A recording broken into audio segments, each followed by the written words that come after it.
Mahkamah Konstitusi (MK) menolak permohonan sengketa hasil pemilihan presiden dan wakil presiden Pilpres 2024 yang diajukan Anies Baswedan, Muhaimin Iskandar dan Ganjar Pranowo Mahfud MD. MK juga telah mengunggah putusan lengkap terhadap dua sengketa itu di situs resminya. MK menggelar sidang pengucapan putusan sengketa Pilpres 2024 di Gedung MK, Jalan Medan Merdeka Barat, Senin, 22 April 2024. Sengketa ini diadili oleh 8 hakim MK yang dipimpin oleh Ketua MK Soehartoyo. Hakim MK pertama kali membacakan putusan terhadap permohonan dari Anies Cak Imin pada pukul 9 waktu Indonesia Barat.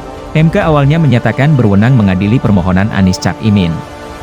MK selanjutnya membacakan pertimbangan terhadap berbagai dalil. Salah satu yang dipertimbangkan MK ialah dalil Anies Cak Imin yang meminta Prabowo Gibran didiskualifikasi dari Pilpres 2024. MK menyatakan dalil yang disampaikan Anies Cak Imin tersebut tidak beralasan menurut hukum. MK juga menyatakan KPU selaku termohon telah mengikuti aturan dalam menindaklanjuti putusan MK yang mengubah syarat pendaftaran Capres-Cawapres. MK menyatakan dalil yang menganggap ada nepotisme hingga cawe-cawe dari Presiden Joko Widodo, Jokowi, terkait munculnya putusan MK yang mengubah syarat usia Capres-Cawapres tidak beralasan menurut hukum. MK juga mengatakan tidak ada pihak yang menyatakan keberatan setelah ada Prabowo Gibran ditetapkan sebagai Capres-Cawapres. MK juga menyatakan tidak ada bukti bentuk cawe-cawe Jokowi yang disampaikan Anies Cak Imin dalam permohonannya dengan raihan suara Prabowo Gibran. MK kemudian menyatakan menolak permohonan yang diajukan Anies Cak Imin setelah membacakan pertimbangan terhadap dalil-dalil permohonan. Putusan Mahkamah Konstitusi atas perselisihan hasil pemilihan umum pemilihan presiden 2024 akan dibacakan pada Senin 22 April 2024. 8 dari 9 hakim MK akan menentukan hasil akhir putusan terkait Pilpres. Satu hakim yakni Anwar Usman tidak dilibatkan dalam pengambilan keputusan sengketa Pilpres kali ini. Siapa saja para hakim konstitusi itu dan seperti apa rekam jejaknya? Pertama, Ketua MK Soehartoyo. Sebelum menjabat sebagai Hakim Konstitusi, Soehartoyo merupakan hakim karir di lingkungan Mahkamah Agung. Memimpin pengadilan rupanya menjadi hal biasa sejak 1999. Karir strukturalnya berawal dari Wakil Ketua Pengadilan Negeri Kelas 2 Kota Bumi di Lampung. Soehartoyo dikenal sebagai Hakim Konstitusi yang sering melontarkan dissenting opinion atau pendapat berbeda. Dalam putusan 90 tahun 2023, ia menilai seharusnya MK tidak menerima permohonan Almas Saki Biru karena yang bersangkutan tidak memiliki kedudukan hukum. Ia juga termasuk hakim yang memutus proses pembentukan Undang-Undang Cipta Kerja cacat secara formil. Kedua, Wakil Ketua MK Saldi Isra, Guru Besar Hukum Tata Negara Fakultas Hukum Universitas Andalas Padang ini menjadi Hakim Konstitusi sejak 2017. Saldi lolos seleksi yang diselenggarakan Panitia Seleksi Bentukan Pemerintah yang diketuai Harjono, mantan Hakim MK.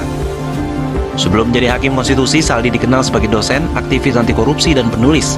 Saldi tercatat sebagai hakim yang cukup sering menyatakan pendapat berbeda. Salah satu pendapat berbeda yang mengguncang publik adalah putusan 90/2023 terkait batas usia pencalonan presiden wakil presiden. Selanjutnya, Arief Hidayat. Sebelum jadi Hakim MK, Arief merupakan Guru Besar Ilmu Hukum Tata Negara Fakultas Hukum Universitas Diponegoro. Ia dilantik sebagai Hakim MK pada 1 April 2013. Arief merupakan murid Sacipto Raharjo, begawan hukum yang dikenal sebagai pencetus teori hukum progresif. Dalam paradigma hukum progresif, hukum dibentuk untuk manusia, bukan manusia untuk hukum.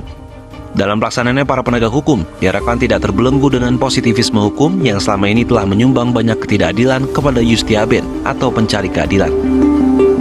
Lalu ada Ridwan Mansur.